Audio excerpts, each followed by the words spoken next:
What if I told you that right now, as you're watching this, there's an entire universe hidden beneath your favorite apps and websites? A universe thousands of times bigger than anything you've ever seen online. A world where people speak without filters, hide without masks, and vanish without a trace.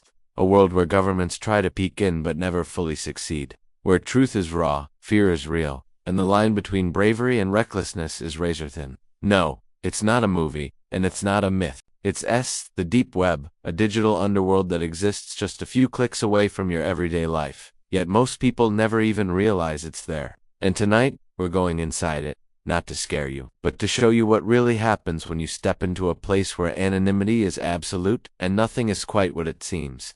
Most people think the internet is what they see on their phones, the memes, the influencers, the news, the music, but the part you know is only the surface, a tiny sliver floating above a massive invisible ocean.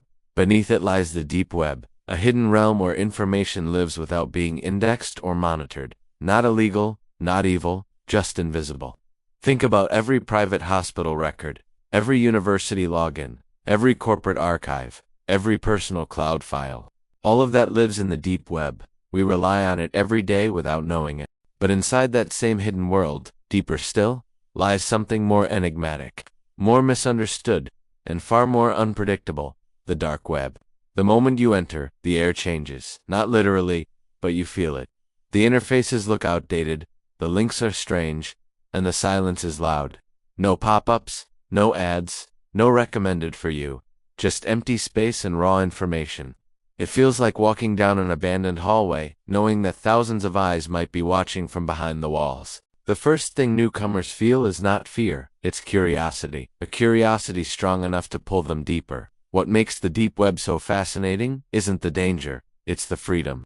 People speak without fear of judgment because no one knows who they are. A journalist talks to a whistleblower risking their life in another country. A political activist uses an anonymous channel to escape censorship. A doctor discusses a rare medical case. A dissident sends out truths their government refuses to let the world hear. For many, the deep web isn't a hideout, it's a lifeline. But anonymity is a double-edged sword. For every person seeking protection, someone else seeks mischief. And for every truth whispered in safety, a lie can spread in perfect disguise. The deep web is full of dualities. It's a sanctuary and a trap, a haven and a hazard, a place where the best parts of humanity and the worst parts of it sit side by side, sharing the same shadows. As you go deeper, you stumble upon things that don't make sense. Pages with endless streams of numbers, sites that look like cryptic puzzles, loops of distorted music with no explanation, forums full of people speaking in riddles. Some are abandoned experiments, some are art, some are elaborate hoaxes, and some, well, no one really knows. These mysterious pockets of the deep web feel like digital ghosts, fragments of forgotten conversations or coded messages waiting for someone clever enough or foolish enough to decode them.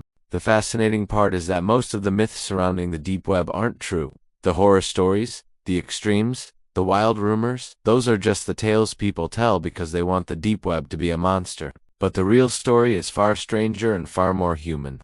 When people are truly anonymous, when they have no name, no past, no reputation attached to their words, something raw emerges. Some people become kinder, some become cruel, but everyone becomes honest in a way they never are in the daylight. One of the unique things about the deep web is how it builds trust without identity. In a world where you don't know anyone's real name, trust becomes the most valuable currency. A reputation is earned through actions, consistency, and the willingness to help others. Longtime users warn newcomers about dangerous links, share safety tips, and explain how to navigate without getting trapped. There is a strange sense of community, like a small town where everyone is anonymous but still somehow familiar. But the deeper you go, the more you realize the deep web is less about hidden pages and more about hidden people. Humans who feel watched in real life finally find a place where they can breathe. People who have something to say, something important, something risky, finally have a place to say it.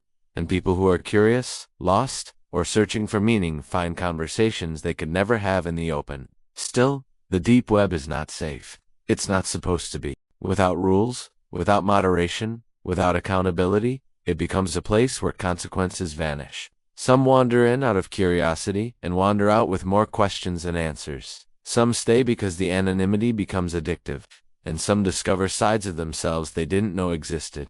The dark web, in particular, feels like a place where reality bends. You see marketplaces that operate like underground e-commerce systems, complete with ratings and reviews, and it hits you. This is a world built by people, not by monsters. People with needs, desires, impulses, fears, people who trust software more than governments, algorithms more than institutions, and as shocking as some of it looks, there's a strange logic behind everything. Every forum has rules, every marketplace has structure, every community has a hierarchy. Order emerges even out of chaos. Some corners feel warm and oddly wholesome, communities supporting whistleblowers, groups helping individuals escape censorship, people discussing philosophy, science, technology, and human rights. Other corners feel cold, not because of what you see, but because of what might be waiting if you take one more step into the dark. But here's the truth no one likes to admit. The deep web is not a fantasy land or a horror maze. It's simply the internet with the masks removed. It shows us who people are when no one is watching, when there is nothing to gain, when there are no followers, no likes, no audience. And that is why it's fascinating. Not because it's frightening, but because it's honest. The longer you explore it, the more you realize that the deep web isn't about hidden content. It's about hidden intentions. It's about the things people can't say publicly, the questions they're too afraid to ask. The conversations the surface world censors or ridicules, it's a mirror reflecting the parts of humanity we usually hide. Toward the end of your journey, when you finally begin to climb back, toward the surface there's a strange feeling, a sense that you just visited a place that wasn't meant for ordinary eyes. You close the window, return to normal apps, and suddenly everything feels louder, brighter, more artificial. The deep web isn't glamorous or terrifying.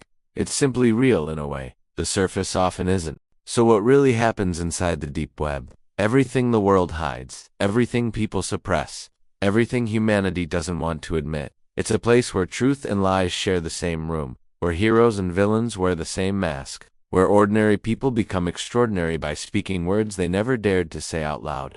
And beneath all the myths, beneath all the misconceptions, beneath all the shadows, the deep web is not a monster. It's a mirror, showing us who we are when the spotlight is gone. And maybe that's why it fascinates us. Because, in the deep web, for the first time, the world doesn't watch you. You watch the world.